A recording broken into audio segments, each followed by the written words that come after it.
What is up, Pluripodists? My name is Matt Waterworth. I'm joined by my co-host Victoria Givlin. Every week we talk about Pluribus on Apple TV. It's episode 5. We're talking about Got Milk. I'm coming at you from the editing desk because I forgot to shoot a good intro, so here it is for you. As always, this is your spoiler warning. We cover everything that we've talked about in the show, so please make sure you're watching these episodes of the show before you check out our show. And you can check out pluripod.com. You can email us at pluripod@gmail.com. We love hearing from you, leaving those comments, subscribing on YouTube, Spotify, Apple Podcasts, or wherever you get your podcasts. We really appreciate you tuning in. And now enjoy a conversation about episode 5, Got Milk.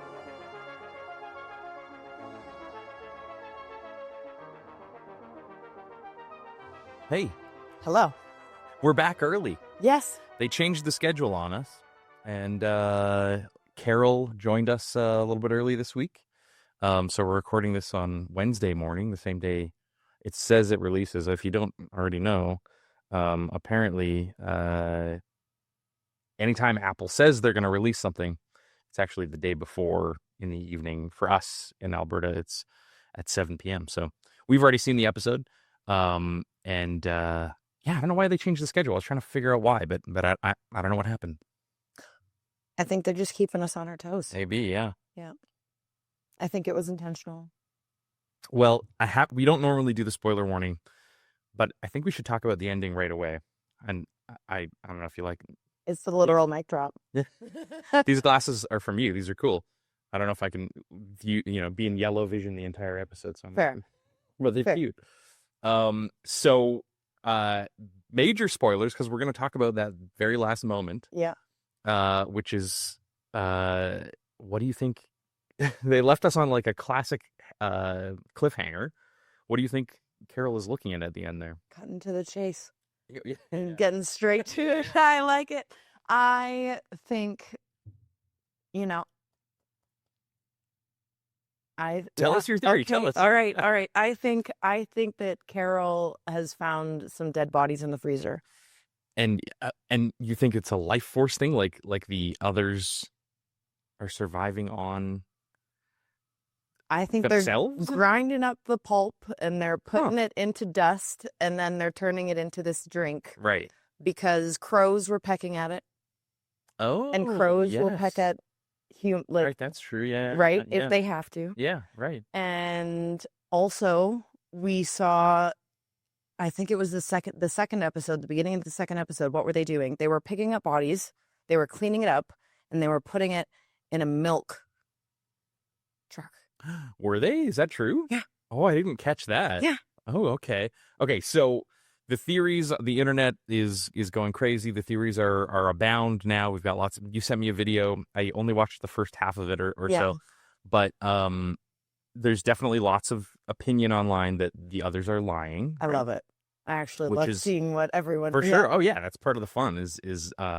And so I'm still on the fence overall, but I mean it's certainly a damning cliffhanger episode. What do you think is in the bag? I don't even want to guess. I what could it be that would have her react that way other than what you're saying? I don't know. Maybe it is animals. Like it could be, but I mean, weed animals. So that's not that shocking. I honestly don't know. I don't think it's people. Like I don't think it's them. But if it is, it could be like, I can imagine a scene where like there are others who are like just gladly like donating their bodies to the continuance of the others. But at a certain point, won't they just eat themselves to death? Like, isn't there an ending to that? I don't know. There's lots to consider here, but I have no idea what it could be that would be so damning, unless her reaction is somehow she knows right away that she's going to be able to reverse this whole situation. But let's go back to the beginning. Let's start at the beginning and go through your notes. I just wanted to talk about. I couldn't believe they ended it that way. I mean, in a way, like it felt like an X-Files moment, right? Like it was like, but the problem with X-Files is they were contained episodes. So you couldn't do a cliffhanger at the end of an episode really, unless it was like a two-parter. But yeah, this was very Yeah, it felt like an '80s moment in a way, which was nice. It was a kind of maybe a nod to the what's the movie, the Body Snatchers movie, Mm. a kind of a nod to some styles of filmmaking that were a little more common way back when. And obviously that's an influence for this show. So anyway, what do you think? Take us back to the beginning and Back to the beginning. Well, I mean, at the start, Carol's at the hospital, right? And she's with Zosha. right. And she's exhausted. And she's just put her through a horrible event, what seems like a horrible event. Yeah. Mm-hmm. Drugging her. Yep. And then she also gets a phone call from one of the survivors. Yeah. Right. Even getting the phone call was like, who's calling? Like Yeah. we immediately knew it must have been another survivor. Because who would be ringing that line? The others would have set that up. So yeah, it's Lakshmi. We haven't seen Lakshmi in a while. Mm-hmm. Yeah, and she's furious about Yes. making her son cry, making everybody cry. And she says, don't you ever do that again. Yeah. Then she hangs up. And this sort of bothered me, just because I don't. I mean, I think it's meant to bother me, right? Like it was designed that way. Mm-hmm. But it's just like this like, and maybe there's a problem going on in the world right now, which is willful ignorance, and that's what Lakshmi is indulging in there. Mm-hmm. Yeah. Yeah. Ignorance is bliss, right? Mm-hmm. Yeah. That's what they say. Sure. And she's very much still like, don't make my son cry. Yeah. Your son wasn't crying, but you think that. Mm-hmm. Your son's gone. Yeah, exactly. Yeah. Yeah. And that's it. Yeah. We don't get much more from Lakshmi. Just more anger from her towards Carol. Yep. And then when she goes and sees Zosha, she asks the doctor person. Mm-hmm. Again, at this point, they're not bothering to make it a doctor for her. This Right. was just a regular woman. Right. Saying, it seems like there's the beginning of a breakup. Like she sees, she's fine. She'll be fine. Right. Yeah. That's not really, and then Carol ends up going for a nap. Mm-hmm. And we see a gentleman walking with a carton of milk, pushing a man in a wheelchair. You noticed that? I didn't notice that either. The carton of milk again. Okay. Yeah. And then they are all evacuating. Right. Right. And they all leave the city. Like they have their breakup. They take their space. Yeah. And Carol. I thought it was cool that we like you said, they're not like dressing the others up the way that they maybe did or weren't. I was talking about that last episode, but I thought it was cool, the shots of the doctor who had all the tattoos. Mm-hmm. And it was just nice to see like, oh, okay, yeah, like it doesn't matter who this person is on the outside, like they have the knowledge of everyone, and it's actually a good reminder that anyone can be an amazing doctor. It doesn't matter if they're tattooed or anyone can be an amazing actor, an amazing producer, an amazing person with or with. We're moving past these judgments, right? Indeed. Which is great. Yes. Yes. And that woman that was walking through that was like covered in tats. Mm-hmm. I just, whenever I see someone that makes a production choice that isn't afraid to use tattoos, I'm like, for sure. And then actually, I mean, I don't know how much time we want to spend on this. Is a pretty small detail, but there's a big conversation right now about like what is about representation on screen, right? Mm-hmm. And making sure we're seeing lots of different representation on screen, so that kids can kind of see themselves in various roles, and I think that's really important.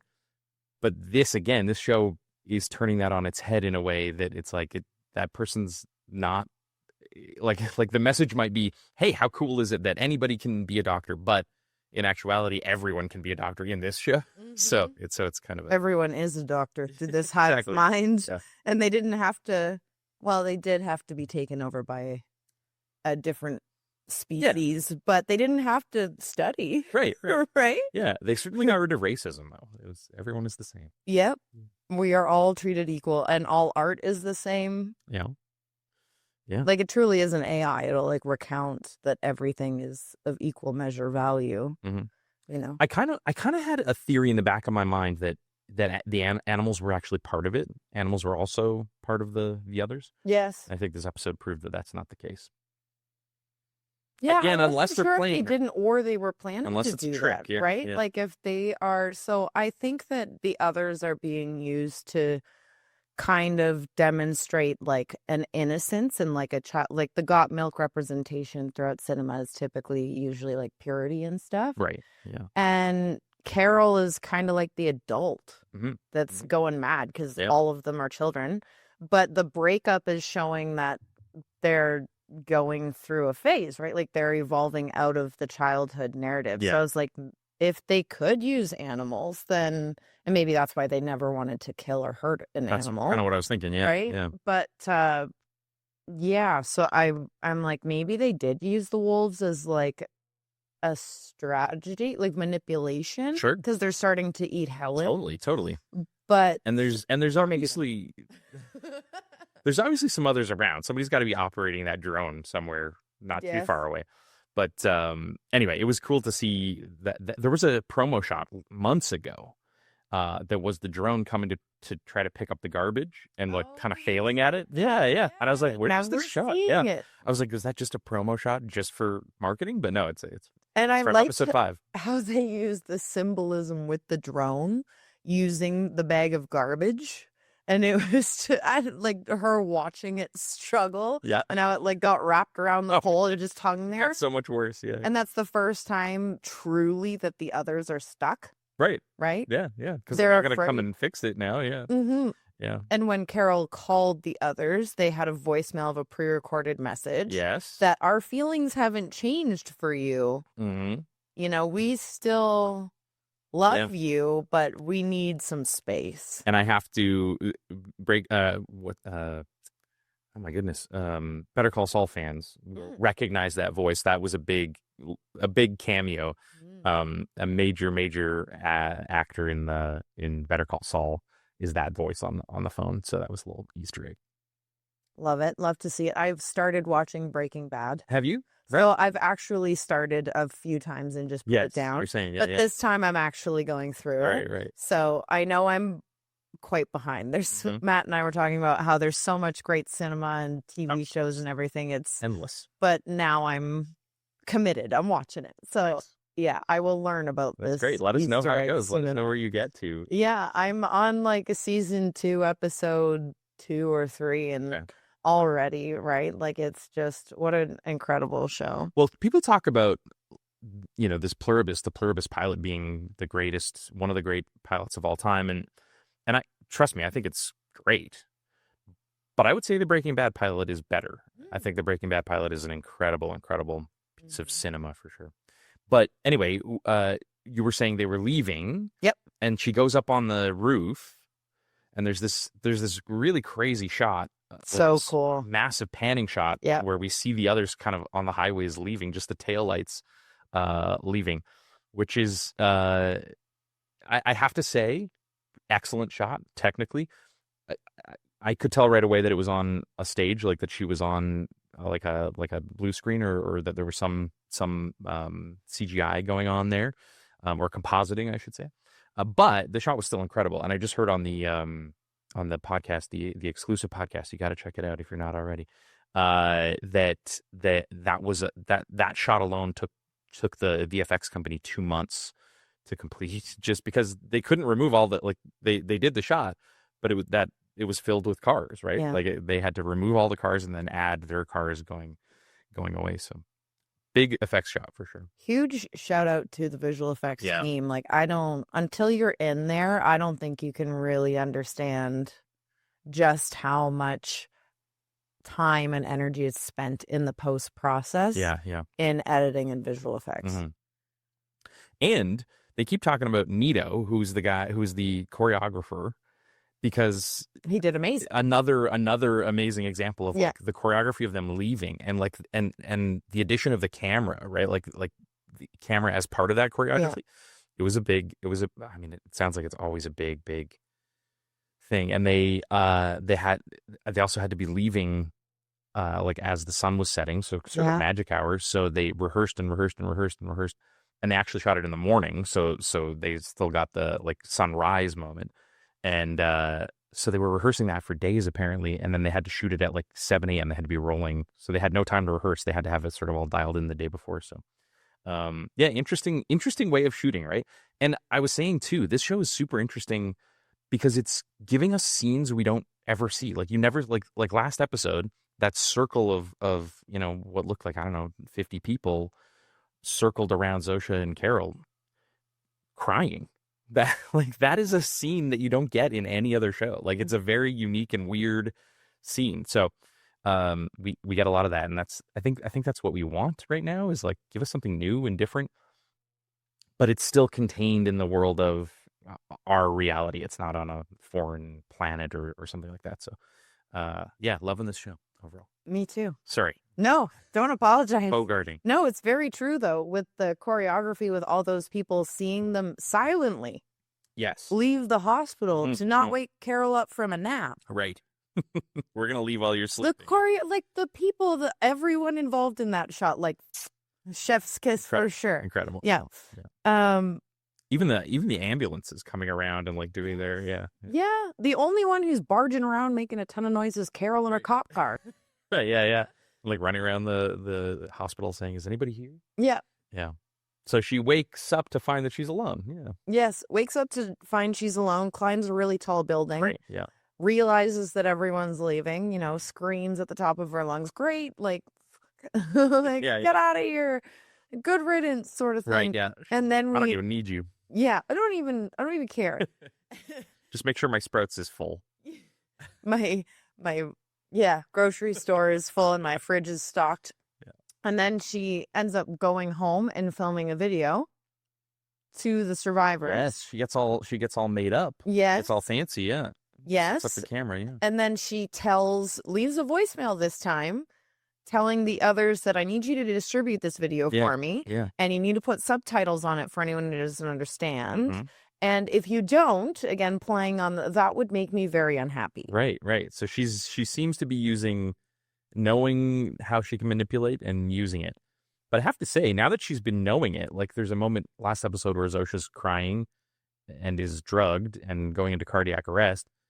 And Carol is saying, like, it's making you sad that you're not making me happy. Make me happy. Mm-hmm. It hasn't actually worked for her yet. No. This style, as far as we know, like we don't know if the tape got out yet, and so we don't know if but maybe it does. Maybe it totally works. So we'll see. But I thought it was interesting. Last episode, she when she recorded herself drugged, she drops the SD card into the toilet, flushes it. Doesn't want anybody to ever see that recording that she made of herself.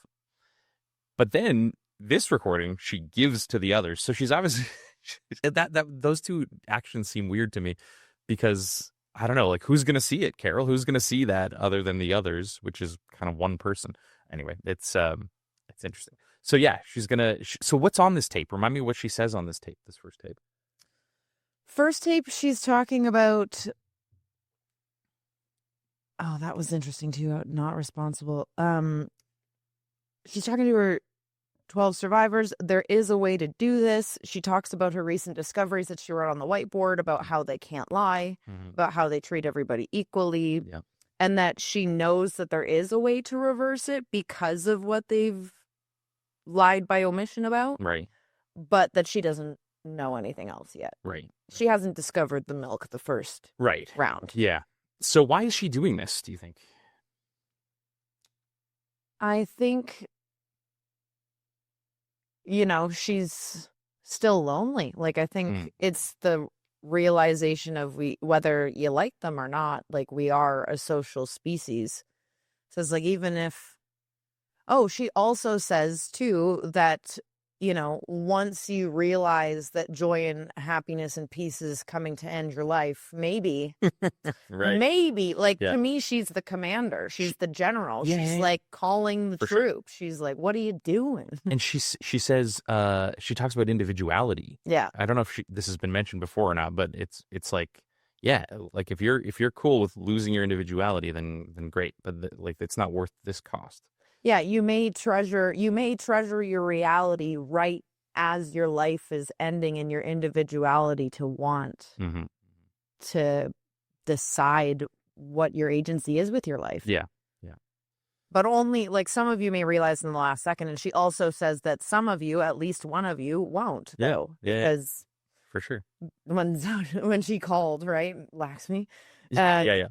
Oh, yeah, that's right. Yeah. Let's do this together. Oh, she says we owe it to humanity, Yes. right? Like the For sure. other This is call so that she's true. been pleading, So like, true. hello, there's 12 of us out of 8 billion. Yeah, Like, yeah. And if it's reversible, mm-hmm, which it seems like it is, mm-hmm. that suggests to me that there are 8 billion-ish people trapped somewhere. Like their consciousnesses are trapped by whatever this thing is. Mm-hmm. Because if you can recover those people, then that means they have to be somewhere. Their mind has to be somewhere right now while it's being controlled by. So either they're unconscious or there's like someone living inside these bodies, like 2 people, like that's exactly what it could. Whoa, I didn't even think of this. This is crazy. It could be that it's all just this. I use the word alien, but it's not necessarily aliens. It could be this other being that is controlling everybody, and there's still, the individual person is still also in that body. So maybe they're trapped in there with someone. Now that we've had this like really like scary ending, it's like, okay, it seems like maybe the others are really an evil force. And there's lots of theories that think that, of course. It could be like a Lord of the Ring thing, right? Like they're Schmeagol and Gollum. Right, like exactly. They've Two just people. consumed Exactly. their behavior and taken over. So 2 different consciousnesses living in the same body. Yeah. Mm-hmm. And the one's just the dominant one that's now taken over. Yeah. And Carol she's right. Like we owe it to humanity. Like you could be saving billions of people from this. Yeah. Yep. After she finishes the tape, she makes her demands. Mm-hmm. And as far as we know on the surface, they execute it. Right. And then we have the first appearance of the wolves. Yes. Right. Coming into her garbage. Right. And the drone successfully takes the envelope away, and then like right away we hear the wolves in the backyard. Yeah. Yeah. Lots of symbolism again. Yeah. And I thought it was coyotes at first, but then like later you see them and those are wolves, and that's a lot of wolves. Yeah. What's the choreography on the wolves too? Right. Well, one of the podcasts, the gentleman that I was watching, I'll have to bring up the name for it, but he was demonstrating perhaps like a wolf in sheep's clothing. Oh, right, of course. Right? Right. That's good point. Yeah. It was a great anecdote. Mm-hmm. Yeah. Smart.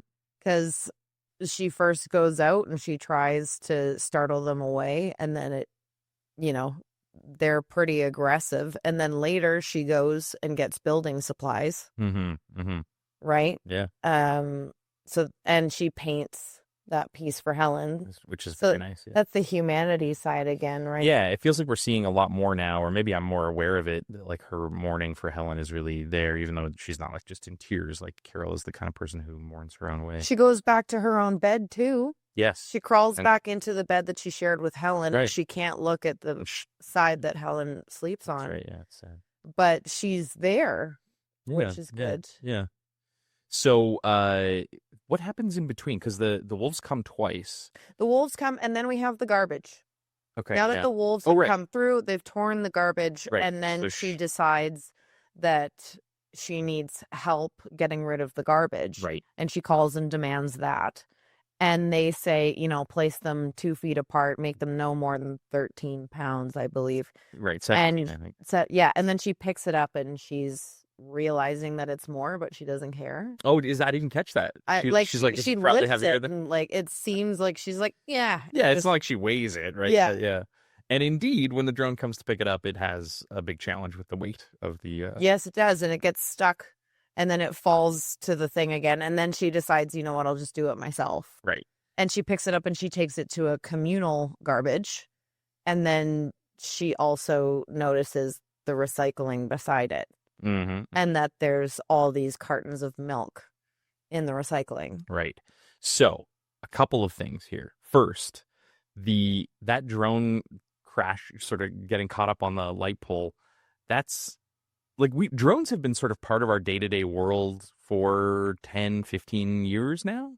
And I've never seen something like that. Like I've never seen, like, because drones are like so cool and you never want them to crash. And I mean, especially in the film industry, we're like very cautious about it. I've never seen like a drone like get wrapped up on a light pole. That was kind of cool. And you don't need to be a sci-fi show where people are consumed by a single entity. for a moment like that to happen. But I thought that was funny. And if indeed this is a wolf in sheep's clothing situation where the others are actually a really evil entity, this moment is the inciting incident of Carol getting to the final moment, right? Because the only reason she goes and starts doing her detective work with the milk is because she has to clean up her own garbage. Yeah. Right. So, so if indeed this is the beginning of a successful ending where Carol successfully, saves humanity and reverses the whole situation, it's kind of their fault for being shitty, like for being like, sorry, Carol, we're leaving you on your own. Because like if they just picked up her garbage with a person, she never would have gone on this journey, which she does, where she takes the garbage herself to like one of these garbage cans that have like a cover on the top, and so she's trying to cram it in there, which I thought was funny. But in the recycling bin, she finds some milk cartons, which are not like, I don't know, they look a little bit fake. They do kind of look a little fake, and they're all the kinds, like strawberry, chocolate, and vanilla, and they seem to be equally distributed. And they are the ones that you would give to kids for school at lunch. Yeah, exactly. They look exactly like lunch cartons, and they're not like, you never see any of the tall cartons. They're all like handheld sort of, yeah. And it's showing us again, like, the idea of contrast of, like, we view milk as a very pure thing that we give to children, and it, strengthens us, and it's good for us. Yeah. But we don't really believe, well, at least I don't believe, that these others are at all. I think they're very much the opposite. Right. So. And it turns out that these things are kind of fake. Like at the beginning, like there's this like sort of a pastel motif. It reminds me in the first episode when the scientists are all in their different colored like outfits working on the. I don't know if that's a clue or not, because they were still humans at that point. So yeah, I don't know. Maybe they're still humans on the bus. They're still humans. Maybe that. Oh, so wait a minute. Whoa, is that what you're saying? That's what I'm saying. Oh, I didn't. So you're saying these are unconverted people? Or I'm saying like those. So Carol has episodes, and this is why these others don't even care. Because if she kills 8 million people, there's 8 million things of food. So I'm just gonna freeze them for a while. Right. But then we're seeing like the group of different colors with the scientists, and now they're in different colors of milk boxes. Right. Like just symbolically. Like I have to go back to the tape, but I feel like there's like a pinky strawberry pastel color. There's a green color. Yeah, there was. Who knows? But maybe we're reaching, but I still like it. Yeah. So she grabs one of these cartons and looks at it, and I don't know if you have it in your notes, but like, what was her detective journey to get to where she finally got to? So she finds these cartons. Then what happens? Yeah, so she finds the cartons.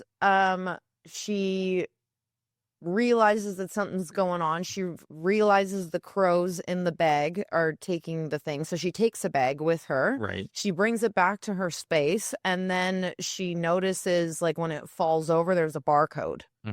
So she starts going through the grocery store. Where did she went to the milk place first? That Duke, what is it called? Duke City Milk? Yeah. That's where she gets that bag of whatever this stuff is. Yeah. Right. Okay. So she goes there, and then the crows are interested. Right. Because I thought there was a person there, but it turns out it's crows. Yeah. We thought it was. So she's in one of these milk factory places. Then she takes a bag home. Got it. Yeah. Then she sets up another camera. Yeah. She sets up another camera to leave another message to the survivors saying, like, I've found this.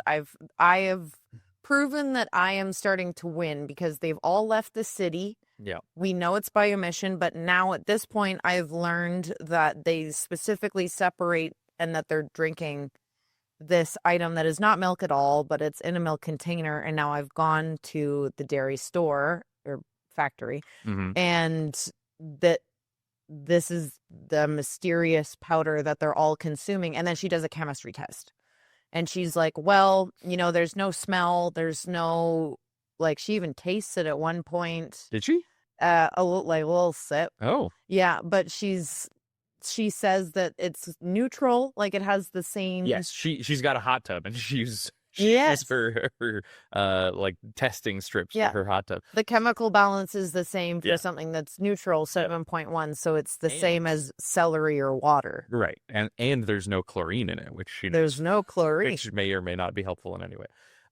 She's in her chemistry knowledge. That's what Right. she knows. Oh, and that's all she's got. She's Yeah. got a hot tub testing kit, and the liquid is kind of a creepy, kind of ambery Yeah. color, which is so.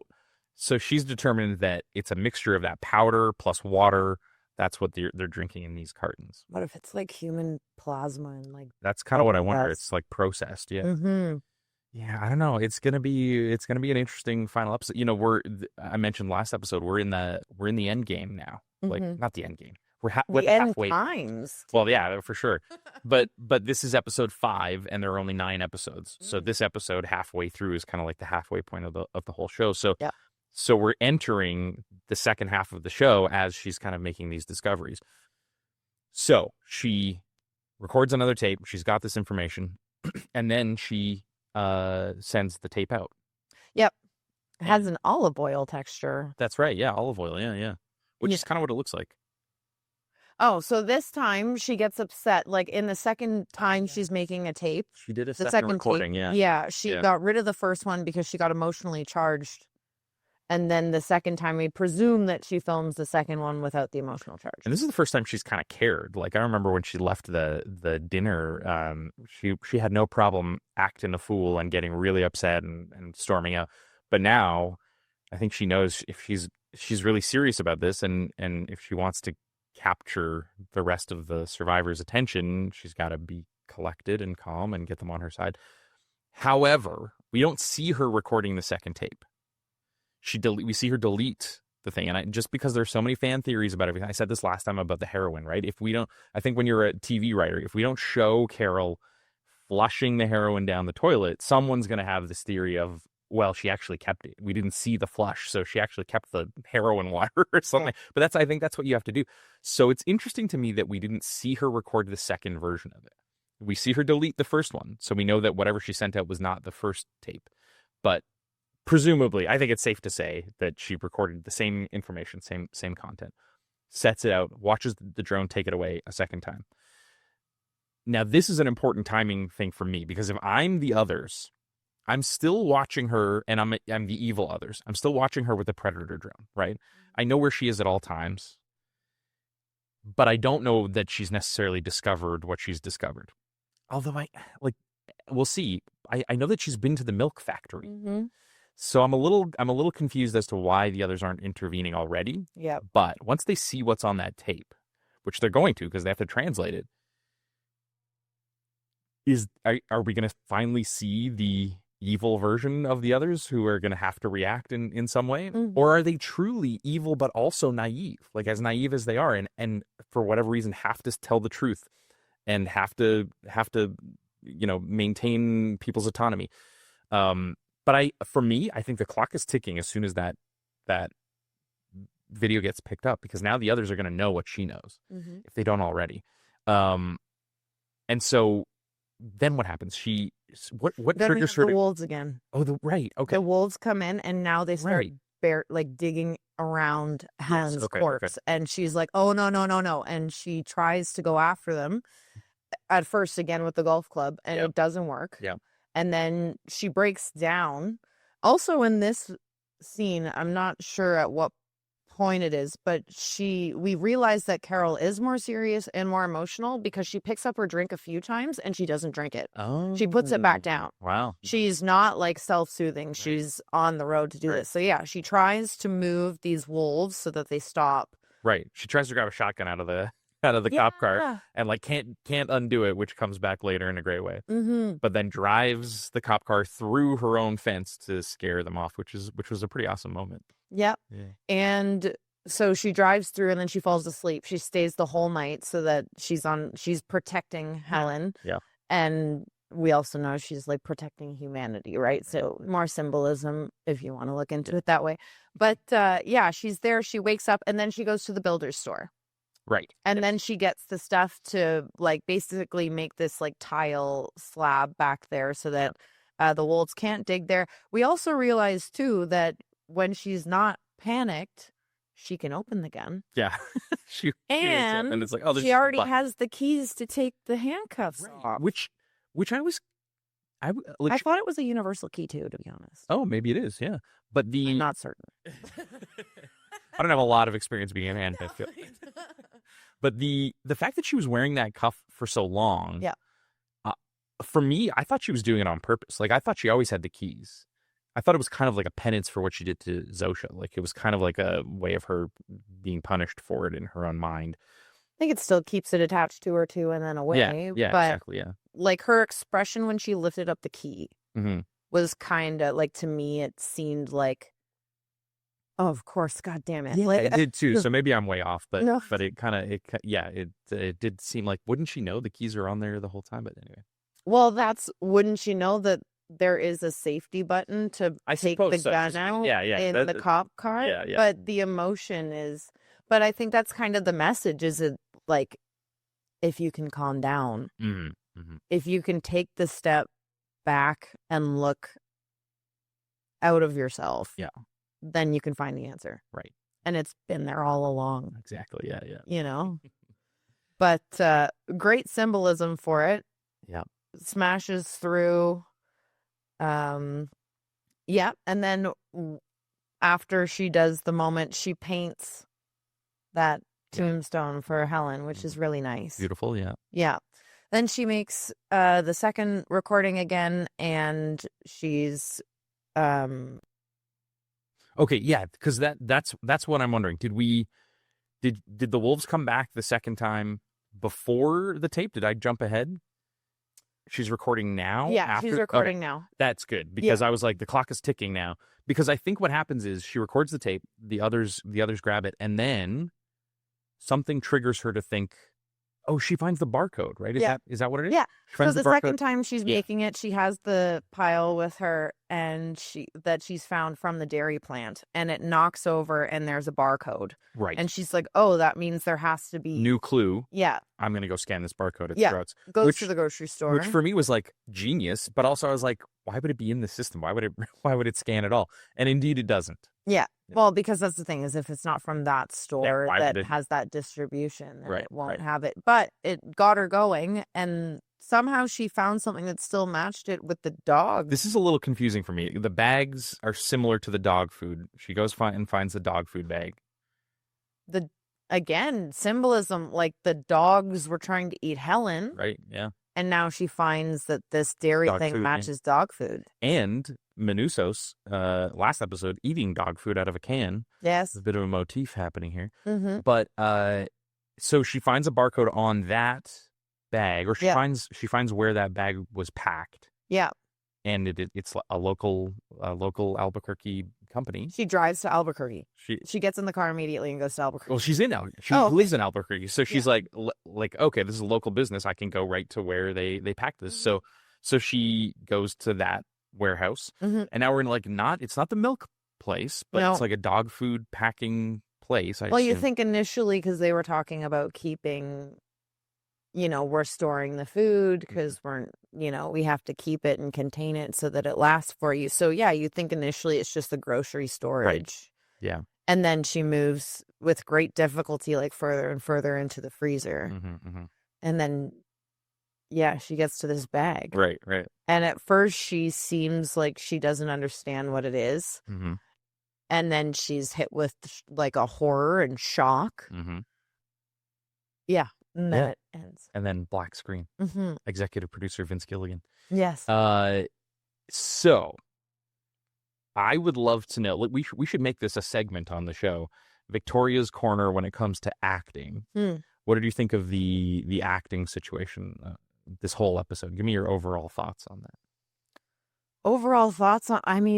She's incredible. The whole team is just amazing. But getting to see, I was happy to see it because we got to see her redemption. Her like, I'm finally making headway.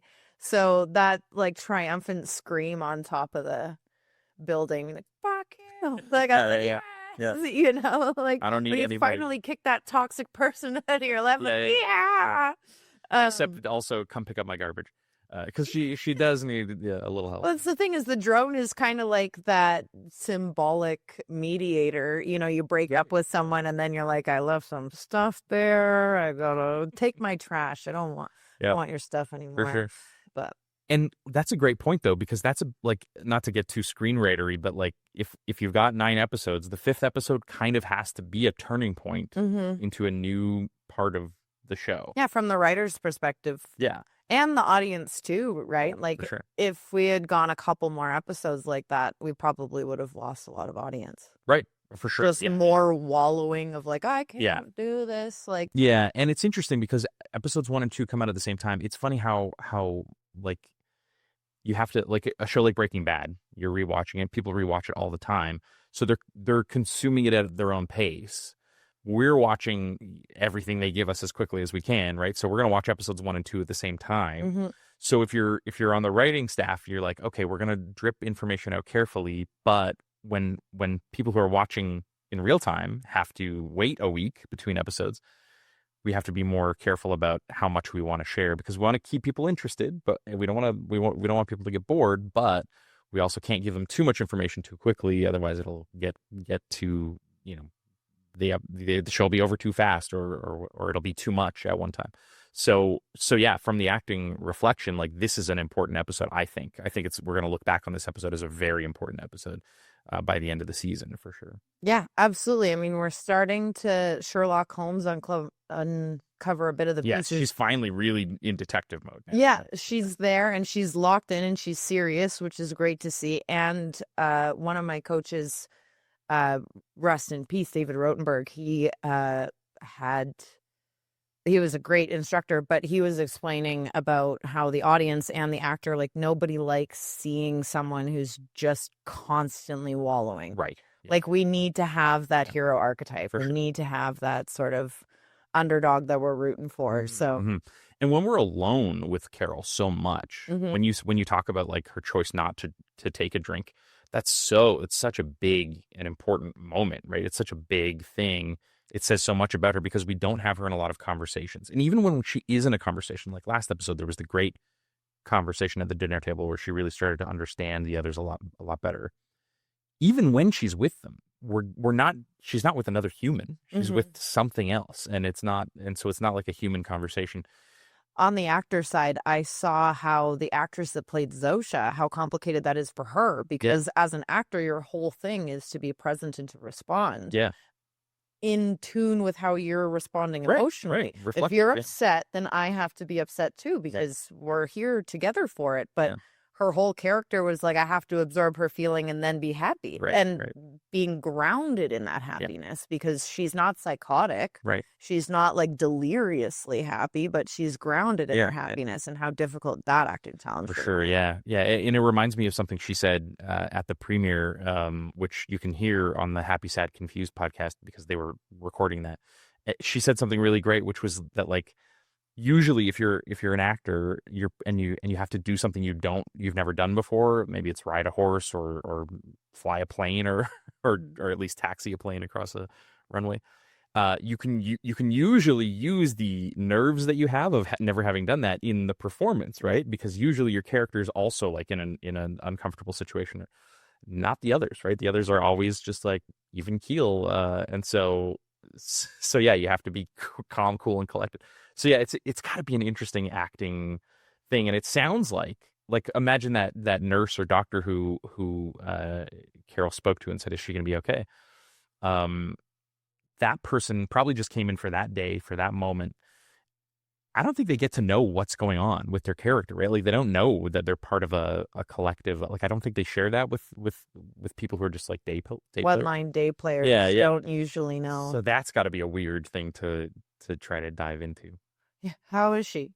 She's gonna be fine. I guess you just give you don't like this person. Day cut. Bye. Yeah. Interesting. So yeah, I like I say, in so many ways, this show is a fascinating look into film and television, just scenes and moments that we don't get very often, and there are lots of reasons why. And the performances are really a big part of it, but also the staging and blocking. It's all things that we don't get to see in other shows very often. And we have lots of moments of introspection on Carol and just a lot of time only on Carol. Yes. Yeah. And she holds us, right? Like she keeps our attention in the silence. And that's when you can tell an incredible actor. For sure. Exactly. Yeah. And it's like, man, I was saying when I watched the last episode for the second time, I watched it with somebody and I said, like this scene where she watches herself watching the tape, or she watches the tape of herself. That whole, like, I think she got an Emmy. I think that was her Emmy winning performance. Right? I mean, it's true as an actor too, and you have to watch your self tapes. Right. You have to. Yeah. But it's literally the worst thing. Of course. Whenever you're watching it, you're like, yeah. But, when you watch it, then you see where the critiques are. It's like any athlete, right? Like if you can visualize where it is that you want to go in the performance you want to have, and then while you're in the state of play, you can see where an error might have happened or what have you. A better decision could be made. Right. Or a different decision could be made. And then you see the difference between the takes. But yeah, visualizing it and then dreaming it into being. But then also, like any athlete or anything, there's so much prep involved. And then you need to have just the faith and the presence when it happens that you're in that play. Right. Because if you're not, then you're pushing and the audience can tell that you're trying to force a feeling. And now you are acting. Yeah. And the reality of that world is broken. Yeah. And I don't want to watch anymore. For sure. Yeah. So fascinating. Very much so. Yeah. Thank you for that. From I love making films too, but in Matt's corner from a filmmaking point of view. Yeah. I mean, there's like that shot of all the cars leaving on the highway. Another thing we don't really get to see very often. Again, just let me be like a fly on the wall while you guys are shooting. Like, I'm sure they would have so many people doing that, but like you could probably have an army of people. I will be quiet. It'll be a yoga experience, totally, or a mental like Buddhism retreat. Yeah, just sit there and be quiet and watch them produce it. Like I would pay for that. For sure. Yeah. The closest we get is the official podcast. It's fantastic. So we do hear from like Dave Porter, the composer for the show, and the director of this episode, and the writer. And so I mean, I guess the big thing for me is I keep going back to the writing, right? And the story. Like I feel like a show like this has to be really, really, really carefully thought out. I don't think they even talk about this on the official podcast, or maybe they do. But, we know that they built Carol's neighborhood. All of those houses in Carol's little circle there are all built for the show with that barren wasteland, behind her that allows her to drive her car through imagine you lived in a like it'd be hard to drive your car through your fence at my house, but pretty easy to do for her where she lives. Same with the grenades. Like all of that had to be planned before they started building the houses there, right? Like they had to know that they could do that grenade gag.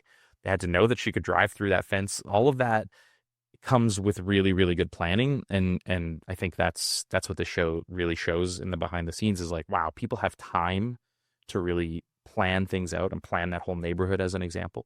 And the choreography, right? You mentioned that they have a day or two to rehearse. Days to rehearse. You don't get that. Oh my gosh. Yeah. You're going to pay me to rehearse one day and then not even shoot. We're not even going to shoot. Right? It's crazy. Yeah. I've seen something. My friend was on, what was it? I'm trying to remember. But in Toronto, they were doing this big movie about like many people being blind. Okay. So the background actors had to learn and rehearse. Right, I remember this a few days before because how difficult that is, right? Yeah. But yeah, the fact that they have the time, and it shows too, I think, right? Like how well this team works together as a unit. Yes, yeah.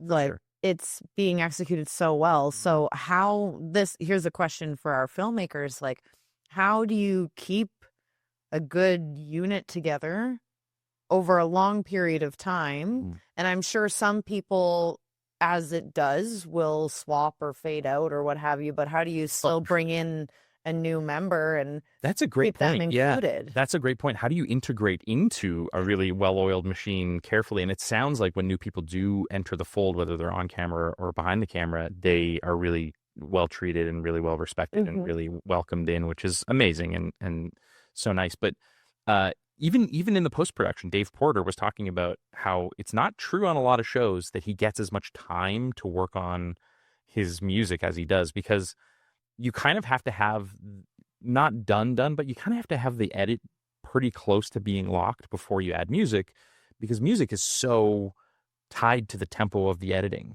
and the revelations that happen there. And so if you start changing things after the music is made, well, now the composer has to change and readjust to all of that. So you kind of have to wait until things are pretty close to being done. And again, it just sounds like that's a rare opportunity. And again, it's that Apple money helps too. I'm sure like they've got a big budget. I don't know what it is. I wonder if we can find that information out, but they've obviously got a lot of money behind this show. Yes, they do. Yeah. But it seems like their investment's paying off. For sure, yeah. So episode 5 is what we just watched. Episode 6, December 5th is the release date for that. December 5th. So December 4th, 7 p.m. at if you're in Alberta, that's when it drops. But I saw on Apple TV the little promo image for the next episode. It's Kumba. Kumba's coming. Yeah. I'm so excited. Yeah, it seems like he's in Vegas. It does seem he's in and Vegas. All the ladies are really pretty hanging out around. Indeed, yeah. Even their expressions are pretty interesting, though. Yeah, you're right. I noticed that as well, because those are others, and they all must know what Carol's up to, and Carol has, I don't know, maybe they truly disappeared and are leaving Carol alone for real, but I have to think they're still watching her with things like Predator drones. They have the entire CIA spy apparatus to use on Carol if they wanted to. So I don't know, maybe they're genuinely leaving her alone, but I have to think they know what she's up to. So I'm very curious. I'm very curious to see. So do you think we go to Vegas? Do you think Carol goes to Vegas? I mean, perhaps. If they, well, we'll find out if the others have done what she's asked. Right. Because if they have, then he would have received that video. There'll be another So maybe we'll watch him receiving the video. Right. And see whether or not he decides to keep gambling. Maybe, yeah. Or if he's kind of seen through the vice of what's going on. Right. And now actually wants some individuality. Yeah. If you're going to Vegas, it's going to be an expensive episode too. If they're going to show us what's going on there, because they've kind of gotten away. I remember when, Zosha just had an excavator dropped into Carol's backyard. Yeah. That's the kind of thing that we haven't seen a whole, obviously the grocery store, amazing, huge, but that's still sort of localized to a community. I feel like Air Force One is an example of okay, we're seeing something that is really expensive, really hard to access. I think we're probably going back to the high expensive set pieces this episode. Yes. Yeah. We've had a couple episodes now where we've been in the town. Mm-hmm. I mean, the dairy factory should be, interesting. The hospital, as always, for sure. But yeah, the big another shooting in Vegas. Yeah, because we're gonna, as the viewer, we're gonna want to see for sure. Yeah, right. Yeah. Treasure Island and Caesar's Palace. That'd be a montage. Right? So we'll see. But just a note for our show. I'm going to be away. I get back December 5th. So our episode will be a little bit delayed. And also you're going to have to wait a lot longer because it's going to be over a week. So for whatever reason, Apple decided to drop episode 5, the one we're talking about today, a little bit early. So we won't see you for a little while. Sorry. Yeah. But we'll be back. Apologize. Probably December 6th. We'll have our episode. Yeah. Well, thanks for being here, Victoria. Thank you for the opportunity and just for the great chat. It's always awesome. Yeah. Oh, you know what I forgot to do last time? Tell us who you are. Where can people find out more about you? Oh, wow. Thank you. Yeah.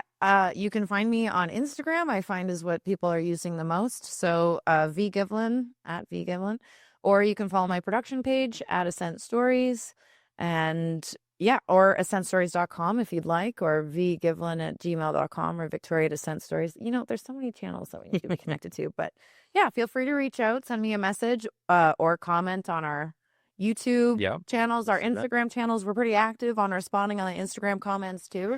Sure, yeah. Yeah, Thanks. Yeah, and Where can they find you? Thank you. I appreciate it. But also, I just want to mention, because I think a lot of our listeners are from Alberta, you're hosting a Christmas party with a few other organizations. Yeah. It's our last chance to promote that. When is that? So it is December 5th. It's December 5th. It'll be the day that the next episode is launched. So we will be at that party at that time. Yes. And probably a late night watch for me, but I get back on December 5th, so I will see if I can make it to the party. But yeah. It starts at 6:30. It's at Cornerstone College on the 4th floor, as we've partnered with the Screen Acting Academy and Cornerstone College and my company Ascent Stories. Cool. So it's going to be a lot of fun.